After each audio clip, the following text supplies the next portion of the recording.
जय हिंद स्टूडेंट्स, कैसे हैं आप सभी लोग। Welcome to study for civil services. आज है 12 नवंबर 2024 और सुनो, आज का वीडियो एंड तक जरूर देखना। मैंने काफ़ी सारे चेंजेस किए हैं आज के वीडियो में और चेक करके मुझे बताना कमेंट बॉक्स पे कैसा लगा आज का वीडियो। राइट, क्योंकि उस पर काफ़ी सारे मैंने इमेजेस और वीडियोस जो है वो आप लोग के लिए अपलोड किए हैं, जिससे कि आप और अच्छी तरीके से टॉपिक को रिलेट कर पाएं। ध्यान से सुनिएगा टॉपिक को। और UPPCS BPSC Rajasthan administrative services के लिए हमारे पेड बैचेस जो है वो अवेलेबल हैं। ज्ञान सर का स्पेशल पेड बैच है, दिए गए नंबर पर कांटेक्ट करके बैच को ज्वाइन कर लेना। ओनली करंट अफेयर्स के नाम से, स्टडी फॉर सिविल सर्विसेज के नाम से हमारे टेलीग्राम के चैनल है, जिनको आप ज्वाइन कर सकते हैं। इंस्टाग्राम के पेज को फॉलो करिएगा, वहां पर गवर्नमेंट एग्जामिनेशन से रिलेटेड अपडेट्स आपको मिल जाएंगे। समय वेस्ट नहीं करेंगे, ये सब पूरे साथ के साथ टॉपिक डिस्कस करेंगे, प्लस दो टॉपिक्स और हैं लास्ट में, और एक मेंस का क्वेश्चन भी है। और आज से मैंने मेंस के क्वेश्चन का पूरा एनालिसिस भी किया हुआ है, तो वो आप ध्यान से सुनिएगा। तो चलो स्टार्ट करते हैं। गाइस, जीएस पेपर 1 के पॉइंट ऑफ व्यू से ये टॉपिक इंपॉर्टेंट है। हिंदू सक्सेशन एक्ट के बारे में, जो 1956 में इंप्लीमेंट हुआ था। और इस कानून ने हिंदू प्रॉपर्टी इनहेरिटेंस इनहेरिटेंस समझते हो ना, उत्तराधिकार के रूल्स और प्रिंसिपल को डिफाइन किया है। और रिसेंटली सुप्रीम कोर्ट ने इस कानून के कुछ इंपॉर्टेंट पॉइंट्स को फिर से पुष्टि दी है, और कुछ पेटिशंस को रिजेक्ट भी किया है, जो जेंडर इक्वलिटी के नाम पर इनहेरिटेंस लॉ में बदलाव चाह रहे थे। तो मतलब कि केस चला था सुप्रीम कोर्ट के अंदर, जिसमें सुप्रीम कोर्ट ने जो है वो रिजेक्ट कर दी एप्लीकेशंस, पेटिशंस, याचिकाएं खारिज कर दी, जो याचिकाएं चाह रही थी कि इस कानून को जो है वो बदला जाए। और ये याचिका का कहना था कि ये कानून जो है वो जेंडर न्यूट्रल नहीं है, यानी कि लैंगिक समानता को जो है वो नहीं दर्शा रहा है। तो सुप्रीम कोर्ट का ऑब्जर्वेशन क्या है, तो सबसे पहले ये जाने। तो सुप्रीम कोर्ट का कहना है कि हिंदू कल्चर में एक औरत अपनी शादी के बाद अपने पति के परिवार का हिस्सा बन जाती है, और उसी परिवार में उसका इनहेरिटेंस राइट भी सेटल होता है, यानी कि उत्तराधिकार का जो जो अधिकार है वो उसी फैमिली के पास रहेगा। यानी ये इनहेरिटेंस लॉ सिर्फ जेंडर का इशू नहीं है, ये हिंदू ट्रेडिशन और कल्चर को भी रिफ्लेक्ट करता है। कोर्ट ने यह भी कहा कि हिंदू सक्सेशन एक्ट एक साइंटिफिक अप्रोच फॉलो करता है।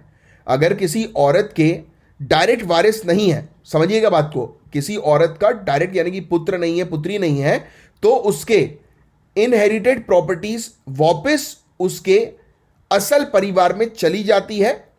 पेरेंट से आई प्रॉपर्टीज वापस उन्हीं के परिवार में जाती है, और पति या ससुराल से आई प्रॉपर्टी उन्हीं के परिवार को मिलती है। बात समझना, इसको और डिटेल में मैं आपको समझाऊंगा, अभी थोड़ा सा पॉज करिएगा। कोर्ट ने यह क्लियर किया है कि अगर इनहेरिटेंस लॉ में कोई भी बदलाव चाहिए तो वो पार्लियामेंट के थ्रू आना चाहिए, क्योंकि यह कानून हमारे समाज के डीपली रूटेड कल्चरल नॉर्म्स को टच करता है। जुडिशियल इंटरवेंशन की बजाय लेजिस्लेटिव चेंजेस ही यहां इंपैक्टफुल होगा, यानी कि यहां पर जुडिशरी इन्वॉल्व ना हो, बल्कि पार्लियामेंट इस पर चेंजेस करे, क्योंकि पार्लियामेंट में मौजूद है कौन, हमारे एमपी, मेंबर ऑफ पार्लियामेंट, जो कि चुने गए हैं पब्लिक के द्वारा, और ये एक कल्चर और ट्रेडिशन से जुड़ा मामला है। तो अभी तक देखो, अभी तक एक कंफ्यूजन जो है वो आपको हुआ होगा। एक चीज तो आपको क्लियर हो गई कि भाई पैतृक संपत्ति आज की डेट में जो है वो मेल फीमेल दोनों को ट्रांसफर होती है ना। अब यहां पर इशू ये था, पेटिशनर का ये मानना था कि भैया हो ये रहा है कि अगर फीमेल की डेथ हो जाती है तो इस पर हस्बैंड जो होता है फीमेल का, यानी कि डॉटर का हस्बैंड जो है, वो बेसिकली उस प्रॉपर्टी पर क्लेम कर रहा है। तो कोर्ट ने बोला तो उसमें गलत क्या है भाई। शादी के बाद अगर एक महिला अगर किसी दूसरे परिवार में जाती है तो वो जो नया परिवार है वो उसका एक्चुअल परिवार बन जाता है, राइट। जैसे बोलते हैं ना कि शादी के बाद जो लड़की जो है वो जब दूसरे परिवार में जाती तो वो अपने मदर फादर जो होते हैं, उसके एक्चुअल बायोलॉजिकल पेरेंट जो होते हैं, वो फिर उसके मतलब वो घर जो होता है उसका एक्चुअल में फिर वो उसका नहीं होता, उसकी नई फैमिली बन जाती है। यस, बट पैतृक संपत्ति का अधिकार हिंदू सक्सेशन एक्ट के थ्रू उसी के पास है। बात समझना। तो अगर पैतृक संपत्ति का अधिकार जो शादीशुदा औरत के पास है, तो ऑब्वियस सी बात है कि उसके पति पर भी उसका अधिकार होगा उस संपत्ति पर। अगर पत्नी की डेथ हो जाती है तो डेथ के बाद ये प्रोविजन कहा गया है कि उनके बच्चों को मिलेगा, और इवन उनके बच्चे भी नहीं है तो पति को मिलेगा, और पति भी अगर नहीं है तो ससुराल वालों को मिलेगा, उसके सास और ससुर को मिलेगा, यानी कि हस्बैंड के मदर और फादर को। और हस्बैंड के मदर और फादर भी अगर क्लेम नहीं कर रहे हैं तो ओरिजिनल उनके पेरेंट्स को वापस कर दी जाएगी या ओरिजिनल सोर्स पर वापस चला जाएगा। एज सिंपल एज दैट, बस यही चीज आपको ध्यान में रखनी है। तो हिंदू सक्सेशन एक्ट के प्रोविजन के बारे में बात करें तो अगर कोई औरत बिना विल के, अब बात समझना, जो पूरी चीज समझाई है मैंने आपको, अब यहां पर सुनो। अगर कोई औरत बिना विल यानी कि वसीयत के मर जाती है तो उसकी प्रॉपर्टी पहले उसके बच्चों और पति को मिलती है। अगर ये नहीं है यानी कि बच्चे और पति भी नहीं है तो प्रॉपर्टी उसके हस्बैंड के माता पिता को दी जाती है, और हस्बैंड साइड से भी किसी ने अगर उस प्रॉपर्टी के ऊपर क्लेम नहीं किया तो उसके लड़की के जो बायोलॉजिकल मदर फादर है यानी कि मायके वाले हैं उनको मिलती है। यानी पेरेंट्स की तरफ से इनहेरिटेड प्रॉपर्टी वापस उनके परिवार को मिल जाती है अगर डायरेक्ट वारिस नहीं है तो। यह बात हो गई महिलाओं की।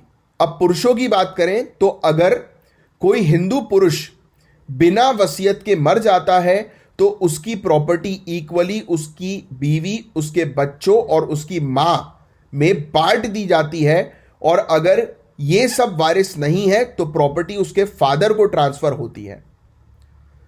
तो ये चीज है। और हिंदू सक्सेशन एक्ट 1956 की बात करें तो ये हमारे समाज में प्रॉपर्टी के स्ट्रक्चर को समझाने में हेल्प करता है। ये कानून बुद्धिस्ट, सिख और जैन को भी कवर करता है, और इसके अंदर 2 स्कूल्स हैं इनहेरिटेंस के। ये बहुत इंपॉर्टेंट है, ध्यान में रखना। मितशरा और दया भाग, इनके प्रिंसिपल्स को भी ये कंसिडर करता है। मितशरा में प्रॉपर्टी का अधिकार जन्म के साथ मिल जाता है, जबकि दया भाग में इनहेरिटेंस तब होता है जब पूर्वज जो है उनका देहांत होता है। मितशरा में सिर्फ मेल मेंबर्स के पास अधिकार होते हैं प्रॉपर्टी के, लेकिन दया भाग सिस्टम के अंदर मेल फीमेल दोनों के पास अधिकार होते हैं। तो ये डिफरेंस ध्यान में रखना, ये आपसे एग्जामिनेशन में पूछा जा सकता है। अब बात करते हैं कुछ अमेंडमेंट्स के बारे में। तो 2005 में एक संशोधन होता है जिसके थ्रू सेक्शन 6 जो है इसको बदल दिया गया, और अब बच्चियां यानी कि डॉटर्स को भी सन की तरह ही यानी कि पुत्र की तरह ही इक्वल प्रॉपर्टी में अधिकार मिलता है। ये स्टेप जेंडर इक्वलिटी को प्रमोट करता है। इवन लॉ कमीशन और नेशनल कमीशन फॉर वुमेन जैसी बॉडीज ने भी इक्वल इनहेरिटेंस राइट के लिए सुधार सजेस्ट किए हैं, लेकिन सुप्रीम कोर्ट ने इस बात पर एम्फेसाइज किया कि इनहेरिटेंस लॉ यानी कि उत्तराधिकार के कानून में कोई भी बदलाव सिर्फ एक पेटिशन या किसी एक ग्रुप के फायदे के लिए नहीं होना चाहिए, बल्कि यह चेंज तब होना चाहिए जब पूरा समाज उस चेंज को एक्सेप्ट करे। तो ये एक ओवरव्यू था हिंदू सक्सेशन एक्ट और सुप्रीम कोर्ट के रीसेंट ऑब्जर्वेशन का। और क्योंकि ये इंडियन सोसाइटी, कल्चर और लॉस के इंटरप्ले को हाईलाइट करता है, इसलिए पेपर 1 के अंदर आता है, और ये काफ़ी इंपॉर्टेंट टॉपिक है। इसमें आप बेसिकली जो 2 चीज़ें इसमें बताई गई है ना कि ये मितशरा और दया भाग के इनहेरिटेंस स्कूल ऑफ लॉ, तो ये चीज़ थोड़ा ध्यान में रखना, ये एग्जामिनेशन में आपसे पूछा जा सकता है। तो ये था। और इवन इनहेरिटेंस लॉ के रूल्स के बारे में आप थोड़ा सा ध्यान में रखना जो मैंने अभी आपको बताया है। तो अच्छा लगा ये टॉपिक तो लाइक का बटन जरूर हिट करना। जीएस पेपर 2 के एक इंपॉर्टेंट टॉपिक के बारे में हम बात करेंगे, जहां पर ऑनरेबल सुप्रीम कोर्ट के जजमेंट को डिस्कस करेंगे। जजमेंट है property owners association versus state of Maharashtra के एक केस का। ये केस कुछ नई बाउंड्रीज जो है वो सेट करता है गवर्नमेंट की पावर्स पे, जब वो प्राइवेट प्रॉपर्टी को पब्लिक पर्पस के लिए हड़पती है या एक्वायर करना चाहती है। तो कुछ बैकग्राउंड के बारे में बात करें तो ये केस कौन से कॉन्टेक्स्ट में आया है, तो Maharashtra housing and area development authority यानी कि MHADA, इसने मुंबई के कुछ पुराने बिल्डिंग्स को एक्वायर करने की कोशिश करी जो कि स्टेट पॉलिसी के तहत थी।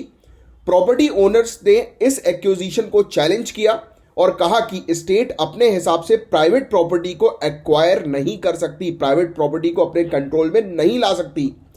सो पेटिशनर ने यानी कि जो याचिकर्ता थे उन्होंने आर्ग्यूमेंट किया। उनका कहना है कि स्टेट आर्टिकल 39B और 31C का यूज करके प्राइवेट प्रॉपर्टी को आर्बिट्ररी यानी कि मनमानी तरीके से एक्वायर नहीं कर सकती। ये रूलिंग अब क्लियरली स्टेट पावर को डिफाइन करती है कि किस हद तक स्टेट प्राइवेट प्रॉपर्टी को पब्लिक वेलफेयर के लिए रीडिस्ट्रीब्यूट कर सकती है।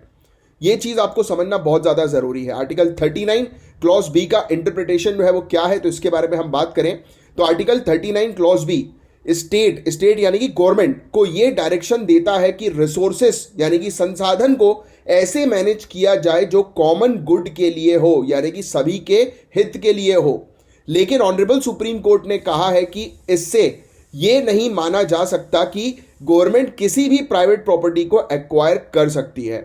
तो क्या संसाधन को एक्वायर करना जस्टिफाई होता है या नहीं, उसके कुछ पैरामीटर्स दिए गए हैं, जो जैसे कि स्कार्सिटी, कम्युनिटी इंपैक्ट और पब्लिक वेलफेयर का एस्पेक्ट। यानी कि सिंपल शब्दों में मैं आपको समझाऊं तो जब भी अगर सरकार किसी चीज पर अपना कंट्रोल, अपना हक जो है वो जताती है, तो उसके पैरामीटर्स हैं, जैसे कि अगर रिसोर्सेज की कमी है यानी कि संसाधनों की कमी है तो रीडिस्ट्रीब्यूशन के लिए वो हक जता सकती है। अगर कोई कम्युनिटी यानी कि कोई समुदाय वहां पर प्रभावित हो रहा है तो वहां पर सरकार अपना कंट्रोल कर सकती है, या जनहित के लिए, पब्लिक वेलफेयर के लिए, जन सेवा के लिए सरकार जो है वो कंट्रोल स्टैब्लिश कर सकती है, इसके अलावा नहीं। अब मैं आपको कुछ बताऊंगा पब्लिक ट्रस्ट डॉक्ट्रिन के बारे में। तो कोर्ट ने पब्लिक ट्रस्ट डॉक्ट्रिन को भी हाईलाइट किया, जो ये कहता है कि स्टेट यानी गवर्नमेंट एक ट्रस्टी है और रिसोर्सेस को हैंडल करेगी वो सिर्फ पब्लिक वेलफेयर के लिए, कि जहां पर पब्लिक वेलफेयर की आवश्यकता है, जरूरत है, तभी रिसोर्सेस को गवर्नमेंट हैंडल करेगी, वरना नहीं। और कोर्ट ने यह भी क्लियर कर दिया है कि प्राइवेट चीजें जैसे कि किसी की संपत्ति हुई, किसी के कपड़े हुए, किसी की ज्वेलरी हुई, इसको कभी भी गवर्नमेंट कम्युनिटी रिसोर्स डिक्लेयर नहीं कर सकती है। अब कोर्ट ने दो मेन टेस्ट जो है वो दिए हैं ताकि ये डिसाइड किया जा सके कि प्राइवेटली ओन्ड जो रिसोर्सेज हैं, यानी कि जो लोगों की प्राइवेट प्रॉपर्टी जो होती है वो कम्युनिटी के लिए यूज की जा सकेंगी कि नहीं। तो पहला टेस्ट ये है कि रिसोर्सेज को मटेरियल यानी कि सोसाइटी के लिए महत्वपूर्ण होना जरूरी है, कि मतलब कि ऐसी कोई संपत्ति जो सोसाइटी के लिए बहुत ही ज्यादा इंपॉर्टेंट है, और दूसरा ऐसी कोई संपत्ति जो कम्युनिटी एलिमेंट होना चाहिए, यानी कि वो समुदाय के लिए इंपॉर्टेंट होना चाहिए, मतलब कि पब्लिक के फायदे हो, तो वो उस पर स्टेट जो है वो कंट्रोल कर सकती है। ऐसे किसी भी प्राइवेट प्रॉपर्टी पर स्टेट अपना कब्जा नहीं कर सकती। आर्टिकल 31C के बारे में अगर हम बात करें तो आर्टिकल 31C कानून जो है ये प्रोटेक्शन देता है जो आर्टिकल 39B और 39C को इंप्लीमेंट करने के लिए बनाते हैं।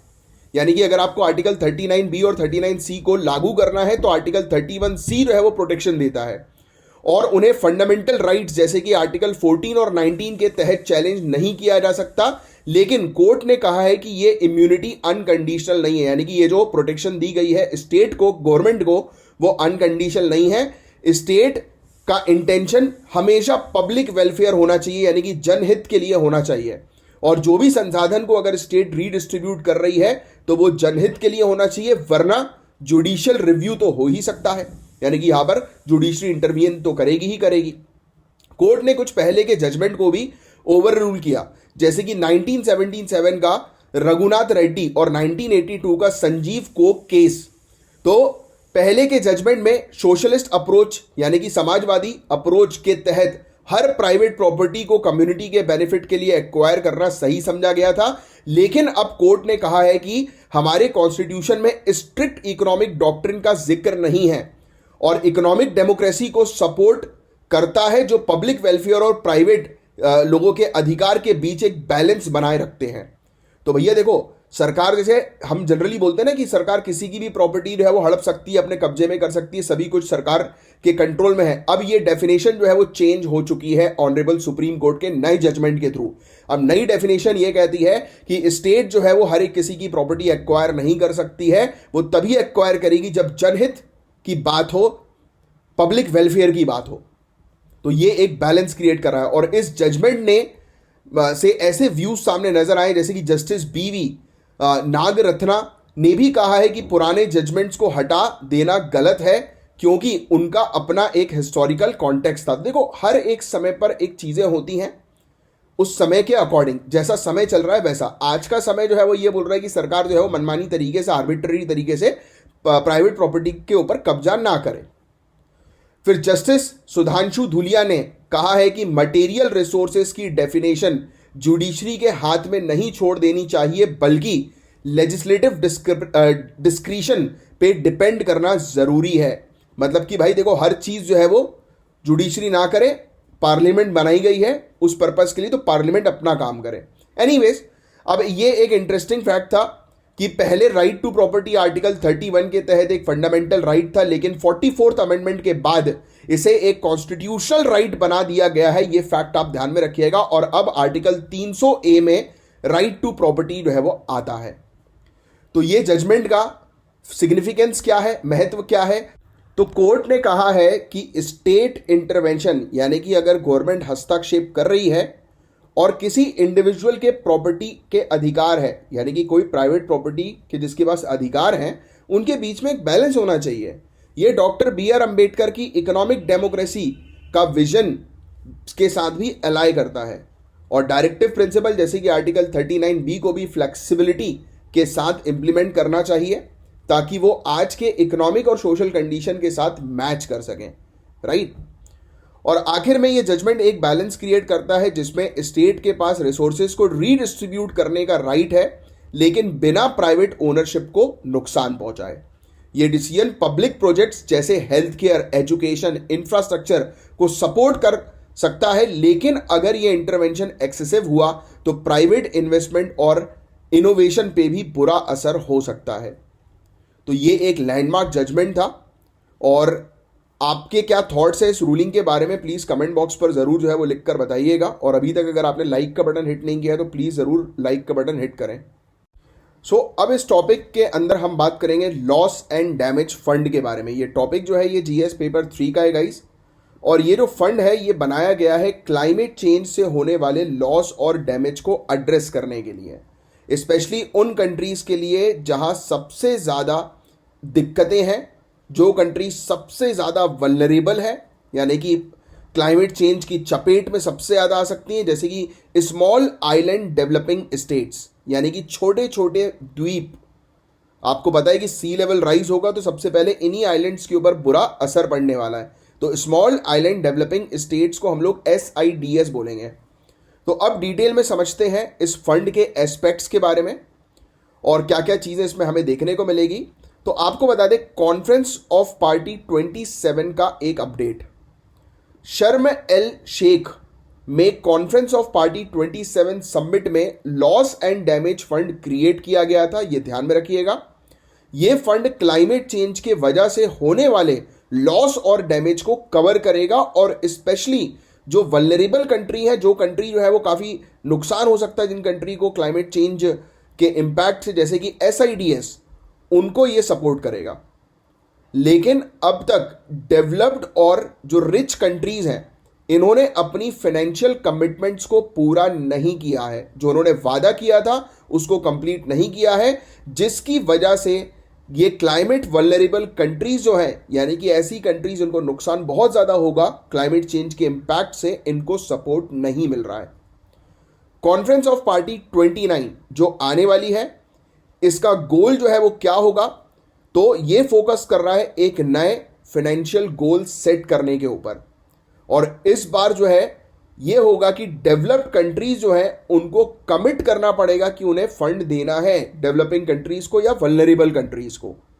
क्या आप मुझे नीचे कमेंट बॉक्स पर लिखकर बता सकते हैं कि कॉन्फ्रेंस ऑफ पार्टी 29 जो है वो कहां पर होगी? अब कुछ चीजों के बारे में बात करें तो क्लाइमेट चेंज का SIDS पर क्या इंपैक्ट पड़ने वाला है। SIDS का फुल फॉर्म बताओ अभी के अभी। जो छोटी छोटी कंट्रीज हैं, आइलैंड कंट्रीज, ये 3 से 5 गुना ज्यादा फाइनेंशियल लॉसेस फेस करती हैं अपनी गवर्नमेंट रेवेन्यू के हिसाब से, as compare to other countries. मतलब दूसरी कंट्री के कंपैरिजन में क्लाइमेट चेंज का 3 से 5 गुना ज्यादा नुकसान, आर्थिक नुकसान इन कंट्रीज को होगा। हायर इनकम आइलैंड्स के बारे में अगर हम बात करें, यानी कि ऐसे कुछ द्वीप हैं जिनका रेवेन्यू काफी अच्छा है, जैसे कि बारबाडोस और बहामास, इन्हें भी ज्यादा लॉसेस फेस करना पड़ सकता है, क्योंकि उनका डैमेज जो होगा वो दूसरी रिच कंट्री से 4 गुना ज्यादा होगा। और global temperature 2 degree Celsius rise होता है तो ये SIDS का एनुअल जो लॉस होगा वो 75 बिलियन यूएस डॉलर तक पहुंच सकता है 2050 में। एक्सट्रीम वेदर इवेंट्स जैसे कि फिजी में 2016 का साइक्लोन विंस्टन बहुत बड़ा डैमेज ले आया था और इसका इम्पैक्ट ऐसा था कि फिजी की जीडीपी ग्रोथ 1.4% कम हो गई थी। हुरिकेन मरिया जो 2017 में डोमिनिका में आया था, उसने पूरे आइलैंड का जीडीपी इतना डैमेज कर दिया और कंट्री का डेट टू जीडीपी रेशियो 150% के ऊपर पहुंच गया। एसआईडीएस का क्यूमुलेटिव लॉस 2000 से 2020 के बीच 141 बिलियन यूएस डॉलर तक था और ये पर पर्सन 2000 यूएस डॉलर तक एवरेज आता है। सोचिए आप कितना नुकसान जो है वो डायरेक्टली कंट्रीज फेस कर रही हैं। अब बात करें लॉस एंड डैमेज के फाइनेंसिंग के चैलेंजेस के बारे में कि इनको फंड क्यों नहीं मिल रहा है। तो जो ये रिच कंट्रीज होती है ना, इंडस्ट्रियलाइज्ड कंट्री, वेल्दी कंट्री, जिनका सबसे बड़ा रिकॉर्ड रहा है कि इतिहास में इन्होंने सबसे ज्यादा कार्बन डाइऑक्साइड का एमिशन किया है, तो इनकी रिस्पॉन्सिबिलिटी बनती है कि वो वल्नरेबल कंट्रीज को सपोर्ट करें। लेकिन अभी जो इन्होंने संकल्प दिए गए हैं वो काफी कम है। क्लाइमेट चेंज की वजह से होने वाले लॉसेस टोटल डैमेज का 38% होता है, यानी कि टोटल डैमेज में 38% जो डैमेज होता है क्लाइमेट चेंज की वजह से वो स्मॉल आइलैंड डेवलपिंग स्टेट्स को होता है या कंट्रीज को होता है, जो एक स्ट्रॉन्ग फाइनेंशियल मैकेनिज्म की अर्जेंसी को दर्शाता है कि भाई इनको जरूरत है पैसों की, इनको फंडिंग प्रोवाइड कराओ। और फ्यूचर के क्लाइमेट फाइनेंस टारगेट एम्बिशियस होने चाहिए ताकि इमीडिएट इंपैक्ट्स और लॉन्ग टर्म चैलेंजेस दोनों को हम एड्रेस जो है वो कर सकें। अब एक नए मार्शल प्लान की बात करें। एक्सपर्ट्स ये कहते हैं कि जिस स्केल पर ये क्राइसिस है उसे हैंडल करने के लिए मार्शल प्लान जैसा ही एक फाइनेंशियल रिस्पॉन्स चाहिए जो वर्ल्ड वॉर सेकेंड के बाद इंट्रोड्यूस हुआ था।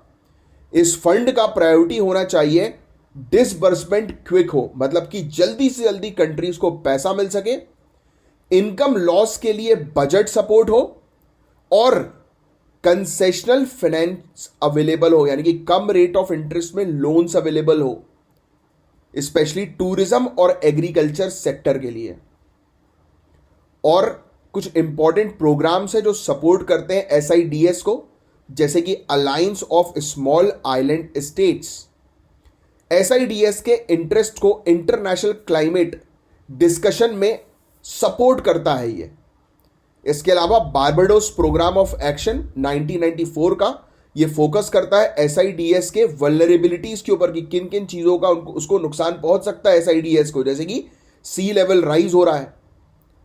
फिर इसके अलावा SAMOA पाथवे 2014 का ये एसआईडीएस के यूनिक चैलेंजेस, जो परेशानियां, जो चुनौतियां वो फेस कर रहे हैं, उसको एड्रेस करने के लिए एक इंटरनेशनल सहयोग को प्रमोट करता है। फिर CDRI, very important topic environment के पर्सपेक्टिव से, coalition for disaster resilient infrastructure, ये इंफ्रास्ट्रक्चर रेजिलियंस को प्रमोट करता है और इंडिया यहां एक बहुत इंपॉर्टेंट रोल प्ले करता है CDRI में। फिर IRAF के बारे में बात करें, इंफ्रास्ट्रक्चर रिलायंस एक्सेलरेटर फंड, ये एक 50 मिलियन यूएस डॉलर का इनिशिएटिव है जो डिजास्टर रिलायंस को सपोर्ट करता है डेवलपिंग कंट्रीज में, इंक्लूडिंग एसआईडीएस। फिर इंडिया का सपोर्ट एसआईडीएस को क्या है, तो इंडिया एसआईडीएस को क्लाइमेट एडप्शन एफर्ट के लिए 70 मिलियन यूएस डॉलर की हेल्प करता है और 350 मिलियन यूएस डॉलर का कंसेशनल लोन प्रोवाइड कराता है। तो ये इंडिया का सपोर्ट है एसआईडीएस के लिए, सोचिए आप। फिर कॉन्फ्रेंस ऑफ पार्टी 29 समिट का फोकस होगा एक नया फाइनेंशियल टारगेट सेट करना जो इस प्रकार की वल्नरेबल कंट्रीज जो है उनको हेल्प करे, और एक इफेक्टिव लॉस और डैमेज फंड इंश्योर करना चाहिए जिससे कि पैसों का, फंड्स का डिस्ट्रीब्यूशन जो है वो इक्विटेबल हो और टाइम पर फंड्स जो है वो रिलीज हो जाए, और ऐसे सपोर्ट मैकेनिज्म हो जो क्लाइमेट अफेक्टेड कंट्रीज पर डेट बर्डन ना बनाए, यानी कि उन पर कर्जा जो है वो और ना बढ़ा दें। जरूरी है कि रिच कंट्रीज अपने क्लाइमेट फाइनेंस कमिटमेंट्स को पूरा करें ताकि स्मॉल आइलैंड डेवलपिंग स्टेट्स को और इकोनॉमिक लॉस से बचाया जा सके। और एक कोलैबोरेटिव अप्रोच की आवश्यकता है। किस पर्पस के लिए? एक तो कंसेशनल फाइनेंस के लिए, यानी कि कम रेट में उनको जो है वो लोन मिल जाए। इंफ्रास्ट्रक्चर रेजिलियंस के लिए, यानी कि हम ऐसा इंफ्रास्ट्रक्चर तैयार करें जो कि क्लाइमेट फ्रेंडली हो, क्लाइमेट रेजिलियंट हो। और रिकवरी पर फोकस करें, नुकसान हुआ, डैमेज हुआ तो तुरंत वो रिकवर हो। और एसआईडीएस के फिस्कल स्ट्रेस, यानी कि गवर्नमेंट के खर्चा जो होता है एसआईडीएस का, जो लॉस वो झेल रहे हैं, उसके स्ट्रेस को हम कम कर सकें, ये बहुत ज़्यादा इंपॉर्टेंट होगा। तो इस टॉपिक के अंदर लॉस एंड डैमेज फंड के बारे में हमने जानकारी ली। जानकारी अच्छी लगी हो तो अगेन चेक करो, लाइक का बटन हिट नहीं किया है तो तुरंत जो है वो कर देना। अब नेक्स्ट टॉपिक की तरफ आगे बढ़ेंगे। अब जिस टॉपिक के बारे में हम लोग बात करने वाले हैं वो बहुत इंपॉर्टेंट टॉपिक है। जीएस पेपर 2 और पेपर 3 दोनों पॉइंट ऑफ व्यू से बहुत इंपॉर्टेंट है। ये इंडिया के इकोनॉमिक फ्यूचर को डायरेक्टली इंपैक्ट कर सकता है, जिसके बारे में हम बात करेंगे। जो टॉपिक है इंडिया का ट्रेड ब्लॉक डिलेमा। रिसेंटली कुछ इंपॉर्टेंट स्टेटमेंट्स आए हैं जो दिखाते हैं कि इंडिया अपनी ट्रेड पॉलिसी में मेजर शिफ्ट ला सकता है। नीति आयोग के सीईओ ने सजेशन दिया है कि इंडिया को 2 बड़े ट्रेड ब्लॉक ज्वाइन करने चाहिए, जैसे कि रीजनल कॉम्प्रिहेंसिव इकोनॉमिक पार्टनरशिप, जिसको हम लोग RCEP कहते हैं, जो एक चाइना लेड ग्रुप है, यानी कि इस ग्रुप को चाइना चला रहा है एक प्रकार से। और comprehensive and progressive agreement for trans pacific partnership, जो एशिया पैसिफिक रीजन की काफ़ी कंट्रीज को कनेक्ट करता है, CPTPP। तो ये सजेशन इकोनॉमिक सर्वे 2024 के रिकमेंडेशन के साथ भी अलाइन करता है। सर्वे में यह कहा गया है कि इंडिया को ग्लोबल सप्लाई चेन का पार्ट बनना चाहिए, तो ट्रेड और इन्वेस्टमेंट दोनों को यह बूस्ट कर सकता है। तो RCEP है क्या? Regional comprehensive economic partnership. यह दुनिया का सबसे बड़ा ट्रेड ब्लॉक है जिसमें 15 कंट्रीज शामिल हैं, जैसे आसियान कंट्रीज। क्या मुझे बता सकते हो आसियान के अंदर टोटल कितनी कंट्रीज हैं? इसके अलावा China, Japan, south Korea, Australia, New Zealand. Initially India भी RCEP का हिस्सा बन रहा था, पर 2019 में इंडिया ने विड्रॉ करने का डिसीजन लिया। इसके रीजंस क्या थे? पहला रीजन ट्रेड डेफिसिट। इंडिया को डर था कि RCEP ज्वाइन करने पर चाइनीज के सामान जो है वो इंडिया में बहुत तेजी से आ जाएंगे, फ्लड करेंगे और ट्रेड डेफिसिट और भी ज्यादा बढ़ जाएगा। क्या मुझे ट्रेड डेफिसिट की डेफिनेशन बता सकते हो? वैसे हिंदी में तो सीधे सीधे हम लोग को घाटा देखने को मिलता है। डेफिसिट का मतलब तो आप समझ ही गए होंगे कि इंपोर्ट जो है वो हम ज्यादा करेंगे, एक्सपोर्ट कम करेंगे, क्योंकि चाइना हमारे यहां पर पूरी चाइनीज प्रोडक्ट जो है वो भर देगा। और 2023-2024 में इंडिया का ट्रेड डेफिसिट चाइना के साथ 85 बिलियन US$ तक पहुंच गया था। तो पहली प्रॉब्लम तो ट्रेड डेफिसिट की थी। दूसरी problem domestic industry. Indian industry specially dairy और स्टील सेक्टर को RCEP में सीवियर कंपटीशन का सामना करना पड़ता। RCEP में टैरिफ रिडक्शन 35% से 0 तक हो सकते थे, जो इंडिया के लोकल प्रोड्यूसर्स को टफ कंपटीशन में डाल सकते थे। फिर एग्रीमेंट्स के रूल्स के अकॉर्डिंग इंडिया को यह भी डर था कि दूसरी कंट्रीज के प्रोडक्ट्स इंडिया में बेचने के लिए किसी और रूट से आ सकते हैं, जिससे इंडियन टैरिफ्स का बाईपास भी हो सकता है। एग्जाम्पल के तौर पर जो RCEP की मेंबर कंट्री है, उस कंट्री के पास किसी दूसरी कंट्री का प्रोडक्ट आया और उस कंट्री के थ्रू इंडिया के अंदर ये प्रोडक्ट शामिल हो गया, तो ये इंडिया को बहुत बड़ा डर था। अब तो आपको समझ में आ गया कि हमने RCEP को क्यों ज्वाइन नहीं किया, तो ये थी इसकी वजह। इसके अलावा नीति आयोग के CEO ने हाईलाइट किया है कि चाइना +1 स्ट्रेटेजी का फुल बेनिफिट लेने में इंडिया थोड़ा पीछे रह गया है। इसका फायदा वियतनाम, मलेशिया और इंडोनेशिया जैसी कंट्रीज ने ज्यादा उठाया है। CEO ने यह पॉइंट आउट किया कि इंडिया का एवरेज टैरिफ रेट 13.8% है, जो चाइना के 9.8% और US के 3.4% से काफी ज्यादा है। यह हाई टैरिफ इंडिया की ग्लोबल कॉम्पिटिटिवनेस को लिमिट करते हैं। और सिंपल शब्दों में इसी स्टेटमेंट को मैं आपको समझाऊं तो इंडिया का एवरेज टैरिफ रेट का मतलब कस्टम ड्यूटीज, कि हमारे यहां पर अगर कोई प्रोडक्ट एंटर करेगा तो एवरेज तौर पर उसकी वैल्यू 13.8% बढ़ जाएगी। जो चाइना के अंदर टैरिफ जो है कस्टम ड्यूटी है वो 9.8% है और यूएस के अंदर 3.4%। इसलिए इंडिया के पास कोई कंट्री सामान भेज नहीं पा रही है, इसके कारण से हमारा ट्रेड जो है वो रिस्ट्रिक्ट हो रहा है। अब नीति आयोग के सीईओ ने यह कहा है कि अगर इंडिया आरसीईपी ज्वाइन करता है तो उसे मार्केट एक्सेस बड़ा मिलेगा, यानी कि और भी ज्यादा कंट्रीज के साथ उसके ट्रेड रिलेशनशिप बढ़ेंगे और ट्रेड बैरियर रिड्यूस हो सकते हैं और इन्वेस्टमेंट फ्लो इंप्रूव हो सकता है कि काफी सारी कंट्री इंडिया के अंदर इन्वेस्ट करे। तो यह मानना है नीति आयोग के सीईओ का। क्या मुझे कमेंट बॉक्स पे नीति आयोग के सीईओ का नाम लिखकर बता सकते हैं आप लोग? अब देखिए सीपीटीपीपी क्या है। तो सीपीटीपीपी के बारे में बात करें, comprehensive and progressive agreement for trans pacific partnership. तो सीपीटीपीपी एक फ्री ट्रेड एग्रीमेंट है जो 11 कंट्रीज को इंक्लूड करता है, जैसे Australia, Canada, Japan, Vietnam. India ने पहले सीपीटीपीपी ज्वाइन नहीं किया क्योंकि इसमें काफी स्ट्रिक्ट लेबर और एनवायरमेंटल स्टैंडर्ड्स हैं। लेकिन अगर इंडिया सीपीटीपीपी ज्वाइन करता है तो एशिया पैसिफिक मार्केट में हमारा micro, small and medium enterprises का ट्रेड बहुत ज्यादा बूस्ट हो सकता है। अब सीपीटीपीपी ज्वाइन करने से इंडिया के जो प्रोडक्ट्स हैं, जो सामान है, जैसे जापान और ऑस्ट्रेलिया में प्राइस कॉम्पिटिटिव बन सकते हैं, यानी कि इन कंट्रीज में हमारे सामान जो है वो बिक सकते हैं। एग्रीमेंट के प्रोविजन जो इंटेलेक्चुअल प्रॉपर्टी और टेक्नोलॉजी एक्सचेंज से रिलेटेड है, इससे इंडिया के इनोवेशन और टेक्नोलॉजी कैपेबिलिटीज में इंप्रूवमेंट हो सकता है कि हम नए नए नवाचार करेंगे, नया नया इनोवेशन हमारे यहां हो सकता है इस एग्रीमेंट को ज्वाइन करके। तो ये बेसिकली नीति आयोग के सीईओ का सजेशन है। अब बात करते हैं इंडिया के हाई टैरिफ रेट्स के इंपैक्ट पर। इंडिया में एग्रीकल्चर प्रोडक्ट्स पर टैरिफ काफी हाई है। कुछ सेक्टर में ये 100% से लेकर 300% तक भी है। ये हाई टैरिफ फॉरेन एक्सपोर्टर्स के लिए इंडिया का मार्केट एंट्री डिफिकल्ट बना देता है और इंडिया का इंटीग्रेशन यानी कि संबंध ग्लोबल सप्लाई चेन में लिमिट कर देता है, क्योंकि इंडिया की कस्टम ड्यूटीज हाई होने के कारण दूसरी कंट्रीज इंडिया के साथ ट्रेड नहीं करती हैं।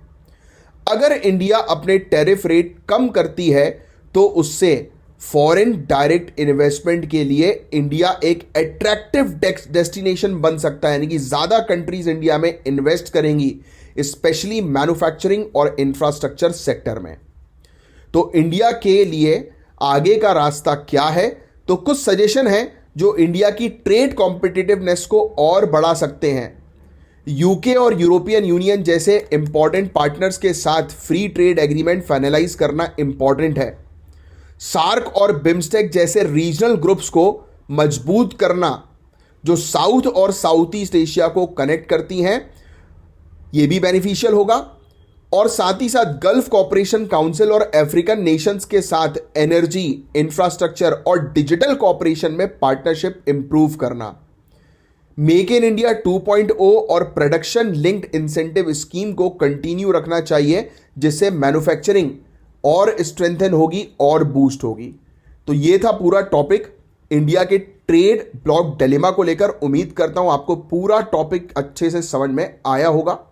गाइस, अब ये वाला जो टॉपिक है ये जीएस पेपर 3 का टॉपिक है। वर्ल्ड सोलार रिपोर्ट के बारे में हम लोग चर्चा करने वाले हैं। ये 7th assembly international solar alliance की हमें देखने को मिली थी, जिस दौरान ये वर्ल्ड सोलार रिपोर्ट रिलीज होती है। इस रिपोर्ट में सोलार एनर्जी का ग्लोबल इम्पैक्ट क्या है और इसकी ग्रोथ किस प्रकार की हुई है सोलार एनर्जी की, उसको हम लोग डिस्कस करेंगे। तो ये रिपोर्ट इतनी इंपॉर्टेंट क्यों है? तो इसमें बताया गया है कि कैसे पूरे दुनिया भर में सोलार एनर्जी की कैपेसिटी में जबरदस्त ग्रोथ हुई है। 2000 में सिर्फ, यानी कि सन 2000 की बात हो रही है, उसमें सिर्फ 1.22 गीगावाट कैपेसिटी थी, सोलार एनर्जी कैपेसिटी। और आज लेटेस्ट, यानी कि लेटेस्ट रिपोर्ट के अकॉर्डिंग 2023 तक 1418.97 गीगावाट तक ये कैपेसिटी पहुंच गई है। ये रिन्यूएबल एनर्जी की तरफ दुनिया का एक बहुत बड़ा शिफ्ट देखने को मिल रहा है। तो इस रिपोर्ट में क्या क्या चीजें हैं, तो ये ग्रोथ सिर्फ क्लीन एनर्जी तक सीमित नहीं है, इसमें जॉब क्रिएशन भी हुई है, लोगों को एम्प्लॉयमेंट मिली है। सोलार सेक्टर में 7.1 मिलियन जॉब्स देखने को मिली और ओवरऑल क्लीन एनर्जी सेक्टर में 16.2 मिलियन जॉब्स देखने को मिली।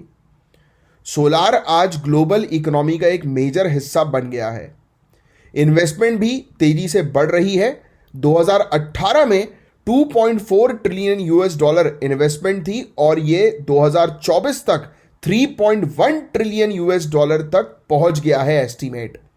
स्पेशली एशिया पैसिफिक क्षेत्र की बात करें तो ये क्षेत्र लीड कर रहा है सोलार एनर्जी के मामले में, जिसमें 2023 में 223 बिलियन यूएस डॉलर का इन्वेस्टमेंट हुआ है सोलार एनर्जी में।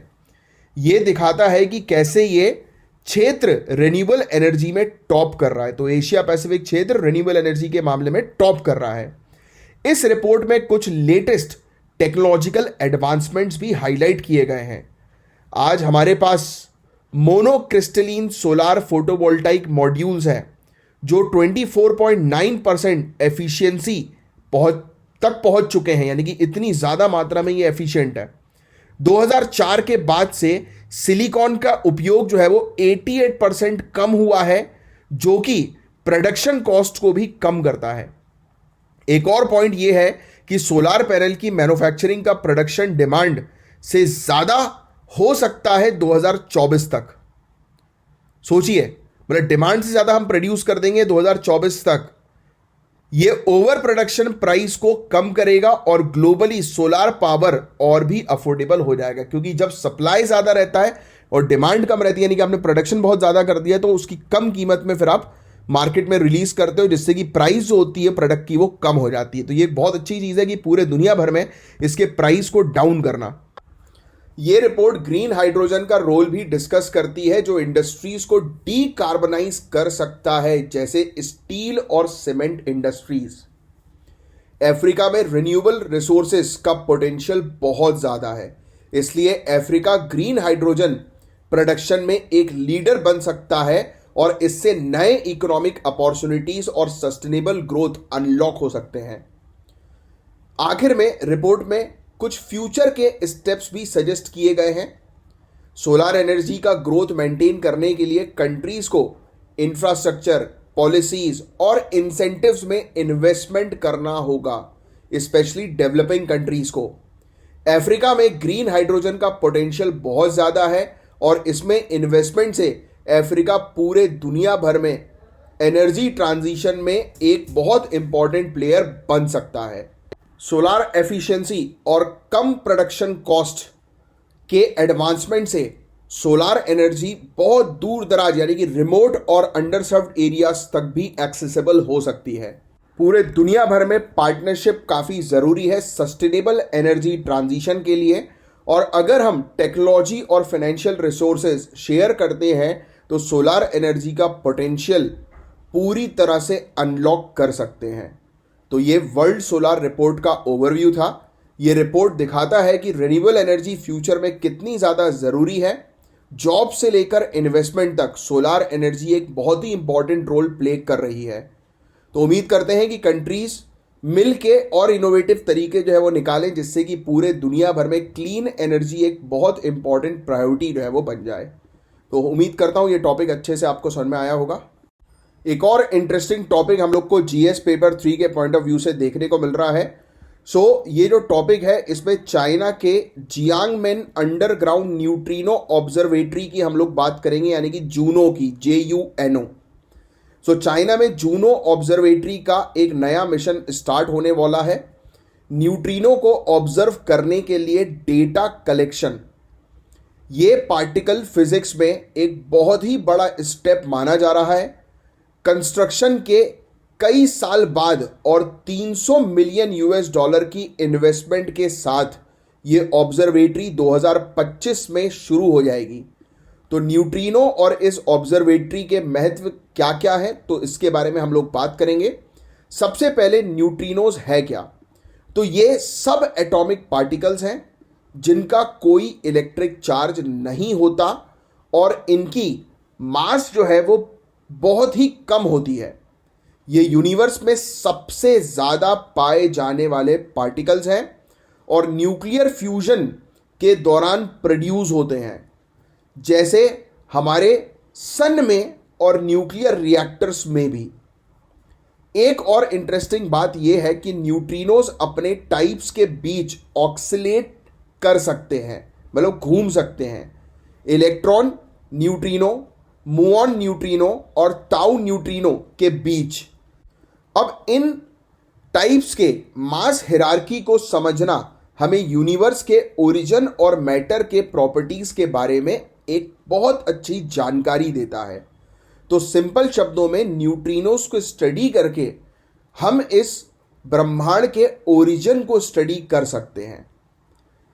अब बात करते हैं जूनो के ऑब्जेक्टिव्स के बारे में। तो ये ऑब्जर्वेटरी दो न्यूक्लियर पावर प्लांट से एमिट होने वाले न्यूट्रिनोस को ट्रैक करेगी और ये स्टडी 6 सालों तक चलेगी। इसके अलावा ये सोलार न्यूट्रिनोस को भी मॉनिटर करेगी ताकि हमें रियल टाइम बेसिस पर जानकारी मिले सोलार प्रोसेस में होने वाले रिएक्शन की। और इसके अलावा हमें यूरेनियम और थोरियम के डीके को भी स्टडी करने का मौका मिलेगा और अर्थ के मेंटल कन्वेंशन और टेक्टोनिक प्लेट मूवमेंट के बारे में भी काफ़ी कुछ जानकारी जो है वो इस ऑब्जर्वेटरी के थ्रू मिलेगी। जूनो एक इंटरनेशनल कोलैबोरेशन का भी सिंबल है। इसमें United states, France, Germany, Italy, Russia और ताइवान के साइंटिस्ट भी पार्टिसिपेट करेंगे। तो जूनो का प्राइमरी कॉम्पिटिटर है यूएसए।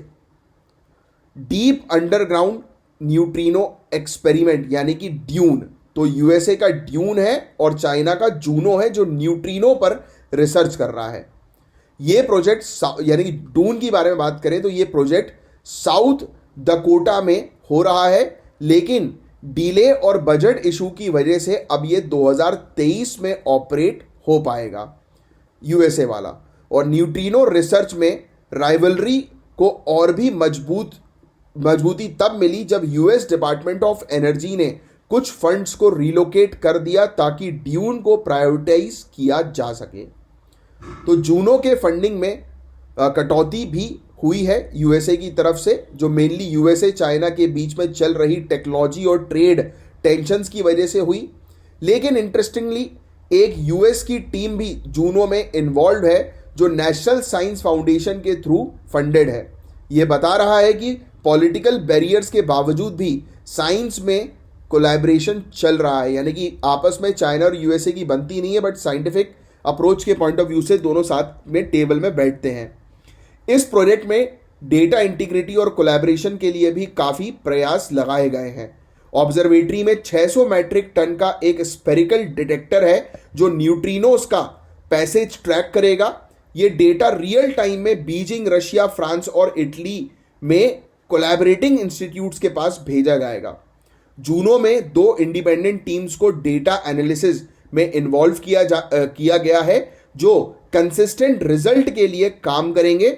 इंटरनेशनल कोलैबोरेशन का पॉजिटिव एग्जाम्पल हमें यहां देखने को मिलता है जो साइंटिफिक रिसर्च को और भी एनहांस करेगा, बढ़ाएगा। अब आते हैं इस रिसर्च के पोटेंशियल यूजेस पर। फिलहाल तो न्यूट्रिनोस के पार्टिकल एप्लीकेशंस एस्टैब्लिश नहीं हैं, लेकिन कुछ रिसर्चर्स मान रहे हैं कि आने वाले टाइम में न्यूट्रिनोस से कम्युनिकेशन टेक्नोलॉजी में रिवॉल्यूशन आएगा। इमेजिन करिए अगर हम लॉन्ग डिस्टेंस मैसेजेस न्यूट्रिनोस के थ्रू सॉलिड मैटर के अक्रॉस भेज सकते हैं तो ये काफ़ी रेवोल्यूशनरी हो सकता है। दुनिया भर में और भी न्यूट्रिनोस ऑब्जर्वेटरी बन रही हैं जिसमें फ्रांस और जापान में होने वाले प्रोजेक्ट्स भी शामिल हैं।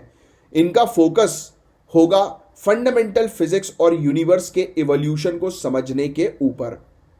तो जूनो न्यूट्रिनो रिसर्च में एक माइलस्टोन हम लोग को देखने को मिल रहा है कि है जो यूनिवर्स के कुछ बेसिक क्वेश्चंस के जवाब जो है वो दे सकता है।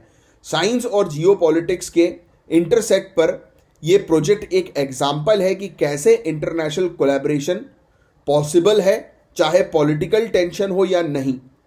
इस टॉपिक के बारे में आपका क्या ओपिनियन है कमेंट में ज़रूर जो है वो बताइएगा। और ये काफ़ी इंपॉर्टेंट टॉपिक था। इस पूरे टॉपिक में न्यूट्रिनोस को बेसिकली आपको समझना था, जो हमारे आजू बाजू हमेशा मौजूद है और सबसे ज़्यादा मात्रा में है, और अंडरग्राउंड इसको स्टडी जो है वो किया जाता है, जो अभी चाइना का जूनो कर रहा है और यूनाइटेड स्टेट्स का ड्यून। तो ये फैक्ट वो यूनाइटेड स्टेट्स का ड्यून 2030 में करेगा, चाइना का जूनो जो है वो शुरू हो जाएगा 2025 में। तो बड़ा इंटरेस्टिंग सा टॉपिक है, देखते हैं कि आगे चल के और भी क्या क्या चीज़ें के बारे में पता लगेगा। हालांकि न्यूट्रिनोस से क्या हम लोग यूज़ कर सकते हैं उसके बारे में ज़्यादा डिटेल्स नहीं है। कम्युनिकेशन टेक्नोलॉजी ऐसा माना जा रहा है कि उसमें न्यूट्रिनोस का उपयोग हो सकता है in future. Anyways, GS paper 3 के पॉइंट ऑफ व्यू से अगेन एक इंपॉर्टेंट टॉपिक हम लोग को देखने को मिल रहा है, सैटेलाइट स्पेक्ट्रम एलोकेशन।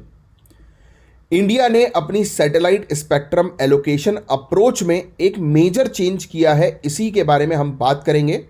तो इंडिया ने सैटेलाइट स्पेक्ट्रम के एलोकेशन के लिए अब ऑक्शन यानी कि नीलामी के बजाय एडमिनिस्ट्रेटिव एलोकेशन मेथड को ऑप्ट किया है, और ये रीसेंट टेली कम्युनिकेशन एक्ट 2023 के तहत हम लोग को देखने को मिल रहा है। ये decision high level government officials का है, जिसका मेन ऑब्जेक्टिव ये है कि सैटेलाइट कम्युनिकेशन की ग्रोथ को स्पीड अप करना, यानी कि और तेजी से सैटेलाइट कम्युनिकेशन पर हम काम करें, और इंडस्ट्री डिमांड्स को बैलेंस करना। लेकिन ये पॉलिसी शिफ्ट इंडस्ट्री लीडर्स के बीच में कॉन्ट्रास्टिंग व्यूज को लेकर आई है। चलिए समझते हैं सैटेलाइट स्पेक्ट्रम और एलोकेशन मेथड को बेसिक से। तो ये सैटेलाइट स्पेक्ट्रम आखिर है क्या? सैटेलाइट स्पेक्ट्रम में कुछ स्पेसिफिक रेडियो फ्रीक्वेंसी बैंड्स आते हैं जो सैटेलाइट कम्युनिकेशन के लिए बहुत ज़्यादा ज़रूरी होते हैं, जैसे ब्रॉडकास्टिंग, इंटरनेट एक्सेस और मोबाइल कम्युनिकेशन के लिए। ये स्पेक्ट्रम काफ़ी इंपॉर्टेंट है, खासकर दूर दराज के एरिया में सर्विस देने के लिए। इसका उपयोग टेलीकम्युनिकेशन, ब्रॉडकास्टिंग, इमरजेंसी रिस्पॉन्स और इंटरनेट कनेक्टिविटी जैसे सेक्टर में होता है। सैटेलाइट कम्युनिकेशन पूरे दुनिया भर पर काम करती है, इसलिए इंटरनेशनल टेलीकम्युनिकेशन यूनियन यानी कि ITU की गाइडलाइंस को फॉलो करना ज़रूरी है। ITU एक यूनाइटेड नेशन की एजेंसी है जो स्पेक्ट्रम एलोकेशन को रेगुलेट करती है। ये पूरे दुनिया भर का अलाइनमेंट इंडिया के नॉन ऑक्शन अप्रोच को सपोर्ट करता है, क्योंकि ये शेयर्ड एक्सेस और इंटर ऑपरेबिलिटी को प्रमोट करता है कि आपस में कंट्री एक दूसरे के स्पेक्ट्रम को शेयर कर सकें। सैटेलाइट स्पेक्ट्रम में काफ़ी फ्रीक्वेंसी बैंड्स होते हैं जो अलग अलग एप्लीकेशन के लिए यूज़ होते हैं। L बैंड जो कि 1 से 2 गीगाहर्ट्ज़ का होता है, GPS और सैटेलाइट कम्युनिकेशन के लिए उपयोगी होता है। S बैंड जो कि 2 से 4 गीगाहर्ट्ज़ का होता है, जो कि वेदर, रडार और मोबाइल सैटेलाइट्स के लिए होता है। C बैंड जो कि 4 से 8 गीगाहर्ट्ज़ सैटेलाइट टीवी और डेटा कम्युनिकेशन के लिए है। Ku बैंड और Ka बैंड ये 12 से 40 गीगाहर्ट्ज़ जो इंटरनेट और हाई थ्रूपुट सैटेलाइट सर्विस के लिए हमें देखने को मिलता है। फिर ये मेथड के बारे में अगर हम बात करें, स्पेक्ट्रम एलोकेशन मेथड, जिसमें स्पेक्ट्रम लाइसेंस को हाईएस्ट बिडर को दिया जाता है, मतलब यानी कि जो सबसे ज़्यादा बोली लगाएगा उसको जो है वो ये लाइसेंस मिल जाएगा। गवर्नमेंट के रेवेन्यू के लिए ये बेनिफिशियल है और ट्रांसपेरेंसी इंश्योर करता है। नीलामी काफ़ी इफेक्टिव होती है मोबाइल कम्युनिकेशन स्पेक्ट्रम के लिए, लेकिन सैटेलाइट सेक्टर में चैलेंजेस क्रिएट कर सकती है डिलेज के कारण। अब एडमिनिस्ट्रेटिव एलोकेशन मेथड की बात करें तो एडमिनिस्ट्रेटिव एलोकेशन मेथड जो है वो लेस कॉम्पिटिटिव सेक्टर्स के लिए प्रेफर किया जाता है, जिसमें गवर्नमेंट एक नॉमिनल फीस पर स्पेक्ट्रम डायरेक्टली एलोकेट कर देती है। ये शेयर्ड यूसेज और रैपिड डिप्लॉयमेंट के लिए काफ़ी इफेक्टिव होता है, जो इमरजेंसी सर्विसेज और गांव क्षेत्रों में इंटरनेट प्रोविजंस के लिए काफ़ी अच्छा माना जाता है। आज की डेट में इंडिया का सैटेलाइट कम्युनिकेशन सेक्टर चौथे रैंक पर है पूरे दुनिया भर में, और अभी ये $2.3 बिलियन का है, जो 2028 तक $20 बिलियन तक ग्रो होने का पोटेंशियल रखता है। डिजिटल कनेक्टिविटी डिमांड और गवर्नमेंट इनिशिएटिव्स इसको प्रमोट कर रहे हैं। सैटेलाइट कम्युनिकेशन इंडिया की डिजिटल इकोनॉमी को सपोर्ट करता है, जैसे ब्रॉडकास्टिंग, एटीएम ट्रांजैक्शंस, रेलवेज और मैरीटाइम कम्युनिकेशन का इसमें इन सब चीज़ों में ये बहुत इंपॉर्टेंट रोल प्ले करता है। और आपको बता दें कि इंडिया के अंदर जो ये स्पेक्ट्रम एलोकेशन है ये काफ़ी कंट्रोवर्सीज में रहता है। जैसे 2G स्पेक्ट्रम स्कैंडल हुआ था, जो first come first serve basis पर हुआ था और जिसमें काफ़ी लॉसेस हुए थे। सुप्रीम कोर्ट ने इस नीलामी को मैंडेट किया ताकि ट्रांसपेरेंसी इंश्योर जो है वो हो सके। एक टेलीकम्युनिकेशन एक्ट है 2023 का, ये कुछ सेक्टर्स जैसे सैटेलाइट कम्युनिकेशन के लिए एडमिनिस्ट्रेटिव एलोकेशन को अलाउ करता है, जो इंक्लूसिविटी और इकोनॉमिक ग्रोथ को प्रमोट करे। तो टेलीकम्युनिकेशन कानून 2023 का जो है वो ये बोलता है कि सरकार जो है वो किसी को भी एक नॉमिनल फीस में जो है वो स्पेक्ट्रम दे सकती है, जिससे कि कुछ एरियाज में ग्रोथ हो सके। अब एडमिनिस्ट्रेटिव एलोकेशन सैटेलाइट कम्युनिकेशन के लिए क्यों? तो एडमिनिस्ट्रेटिव एलोकेशन की मदद से रैपिड स्पेक्ट्रम डिस्ट्रीब्यूशन पॉसिबल है, जो रिमोट और अंडरसर्व्ड एरियाज को कनेक्ट करने के लिए बहुत हेल्पफुल है। ये अप्रोच इंटरनेशनल प्रैक्टिसेस के साथ अलाइंड है, जहां शेयर्ड यूसेज को प्रमोट किया जाता है, जैसे यूएसए और ब्राजील में देखने को मिलता है। एडमिनिस्ट्रेटिव एलोकेशन सैटेलाइट सर्विसेज जैसे कि आज की डेट में उभरती हुई इंडस्ट्रीज के लिए बेटर है, क्योंकि ये बहुत तेजी से एक्सेस प्रोवाइड कराता है और कंपटीशन डिले को अवॉइड करता है। इसके अलावा टेलीकम्युनिकेशन एक्ट 2023 के कुछ फीचर्स के बारे में बात करें, जैसे कि राइट ऑफ वे फ्रेमवर्क। ये ROW जो फ्रेमवर्क हम लोग को देखने को मिलता है, ये इसको स्ट्रेंथन करता है, जो सैटकॉम इंफ्रास्ट्रक्चर के एक्सपेंशन के लिए जरूरी है, यानी कि ज्यादा मात्रा में दूर दराज के एरियाज पर इंफ्रास्ट्रक्चर तेजी से डेवलप हो। डिजिटल भारत निधि, ये इनिशिएटिव गांव क्षेत्रों में टेलीकॉम प्रोजेक्ट्स और टेक्नोलॉजिकल रिसर्च को फंड करता है, जो अंडरसर्व्ड एरियाज में, यानी कि जिन एरियाज पर इंटरनेट की रीच नहीं है, वहां पर डिजिटल डेवलपमेंट को सपोर्ट करता है। रही बात प्रोटेक्शन की, तो अनऑथराइज्ड कमर्शियल मैसेजिंग के अगेंस्ट स्ट्रिक्ट मेजर्स दिए गए हैं, जो यूजर्स राइट और सर्विस अकाउंटेबिलिटी को इंश्योर करते हैं। तो टेलीकम्युनिकेशन कानून के अंदर और भी ज्यादा प्रिवेसी को लेकर protection, end to end encryption को लेकर भी प्रोटेक्शन जो है वो दी गई है। तो ये एक ओवरव्यू था सैटेलाइट स्पेक्ट्रम एलोकेशन का इंडिया के अंदर। तो आई थिंक आपको ये टॉपिक क्लियर हुआ होगा। इसमें बस बेसिक चीज ये ध्यान में रखना कि ये जो एडमिनिस्ट्रेटिव एलोकेशन जो सरकार करती है, ये बेसिकली जो अंडरसर्व्ड एरिया, क्योंकि देखो प्राइवेट सेक्टर तो अपने बेनिफिट के लिए, अपने प्रॉफिट के लिए काम करेगा, उन्हीं एरियाज पर बिजनेस करेगा जो जिन एरियाज पर डिमांड है, राइट। बट ये ड्यूटी है गवर्नमेंट की कि वो ऐसे एरियाज पर भी इंफ्रास्ट्रक्चर डेवलप करवाएं जिन एरियाज पर ज़्यादा डिमांड नहीं है, जैसे कि गांव क्षेत्र। तो इसलिए ये एडमिनिस्ट्रेटिव मेथड हम लोग को स्पेक्ट्रम एलोकेशन का देखने को मिल रहा है। तो उम्मीद करता हूं ये टॉपिक अच्छे से आपको क्लियर हुआ होगा। अब जीएस पेपर 1 के लिए ये वाला टॉपिक थोड़ा सा इंपॉर्टेंट हो जाता है। इंडोनेशिया के वॉल्केनिक एक्टिविटी और पैसिफिक रिंग ऑफ फायर के बारे में ये टॉपिक है। इंडोनेशिया, जैसा हम जानते हैं, कि दुनिया के सबसे एक्टिव वॉल्केनिक रीजन में से एक है, और इसका एक एग्जाम्पल है माउंट लिवोटोबी लाकी लाकी। तो ये नाम थोड़ा सा ध्यान में रखना, ये एग्जामिनेशन प्रीलिम्स में पूछा जा सकता है कि ये माउंटेन कहाँ पर है। तो कुछ चीज़ समझते हैं। तो इंडोनेशिया के पास लगभग 120 एक्टिव वॉल्केनोज हैं। ये नंबर काफ़ी इंप्रेसिव है, और ये रीजन अर्थ की टेक्टोनिक एक्टिविटी के कारण इतना एक्टिव है। बेसिकली ये वॉल्केनिक एक्टिविटीज़ जो है वो तब होती हैं जब धरती की प्लेट्स जो है वो एक दूसरे के साथ कोलाइड करती हैं, यानी कि टकराती हैं, और एक दूसरे मतलब प्रेशर जो है वो टकराने के बाद रिलीज होता है, एक दूसरे से टकराने के बाद प्रेशर रिलीज होता है, और वॉल्केनिक इरप्शन के फॉर्म में ये प्रेशर हम लोग को देखने को मिलता है। और इसकी वजह से यहाँ की लोकल कम्युनिटीज़ को भी काफ़ी प्रिकॉशनरी मेजर्स जो है वो लेने पड़ते हैं। रिंग ऑफ फायर की बात करें तो ये टॉपिक बड़ा इंटरेस्टिंग सा है। Ring of fire Pacific ocean के 40,000 किलोमीटर के एरिया में देखने को मिलता है, और इसको हम दुनिया के सबसे एक्टिव सेस्मिक और वॉल्केनिक जोन के रूप में भी जानते हैं। ये क्षेत्र पैसिफिक प्लेट और उसके सराउंडिंग प्लेट्स जैसे कि नाज़का और जुआन डी फूका प्लेट्स, इनके इंटरैक्शन से देखने को मिलता है। तो यहाँ पे वॉल्केनिक इरप्शन और अर्थक्वेक बहुत कॉमन है, और यही रीज़न है कि इस रीजन को रिंग ऑफ फायर कहा गया है। और एक चीज़ मैं क्लियर करना चाहूँगा कि काफी लोग सोचते हैं कि नाज़का प्लेट इंडोनेशिया को अफेक्ट करती है, पर यह गलत है। एक्चुअली नाज़का प्लेट का इम्पैक्ट साउथ अमेरिका के वेस्टर्न कोस्ट तक लिमिटेड है और इसका इंडोनेशिया के वॉल्केनिक एक्टिविटी से कोई लेना देना नहीं है। इंडोनेशिया का वॉल्केनिक एक्टिविटी मेनली पैसिफिक और इंडो ऑस्ट्रेलियन प्लेट्स के इंटरैक्शन का रिजल्ट है। ये फैक्ट आप ध्यान में रखेंगे। तो था ये एक ब्रीफ ओवरव्यू इंडोनेशिया के वॉल्केनिक एक्टिविटीज और रिंग ऑफ फायर के डायनेमिक्स के बारे में। तो ये क्वेश्चन जो आपके सामने है, इसका आंसर जो है वो बताइएगा कि क्या होगा इसका करेक्ट आंसर नीचे कमेंट बॉक्स पर। अब ज्योग्राफी और प्रीलिम्स के पर्सपेक्टिव से एक और टॉपिक है बांधवगढ़ नेशनल पार्क का। तो बांधवगढ़ नेशनल पार्क के बारे में हम बात करेंगे। तो सबसे पहले 1968 में बांधवगढ़ को ऑफिशियली नेशनल पार्क डिक्लेयर किया गया था और इसका इंपॉर्टेंस तब और भी बढ़ गया जब 1993 में इसे टाइगर रिजर्व का स्टेटस मिला।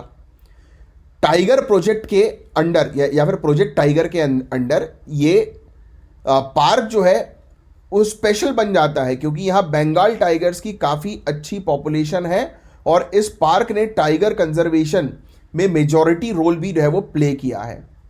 आपने शायद सुना होगा कि बांधवगढ़ में कुछ एलिफेंट्स की डेथ रिपोर्ट हुई है।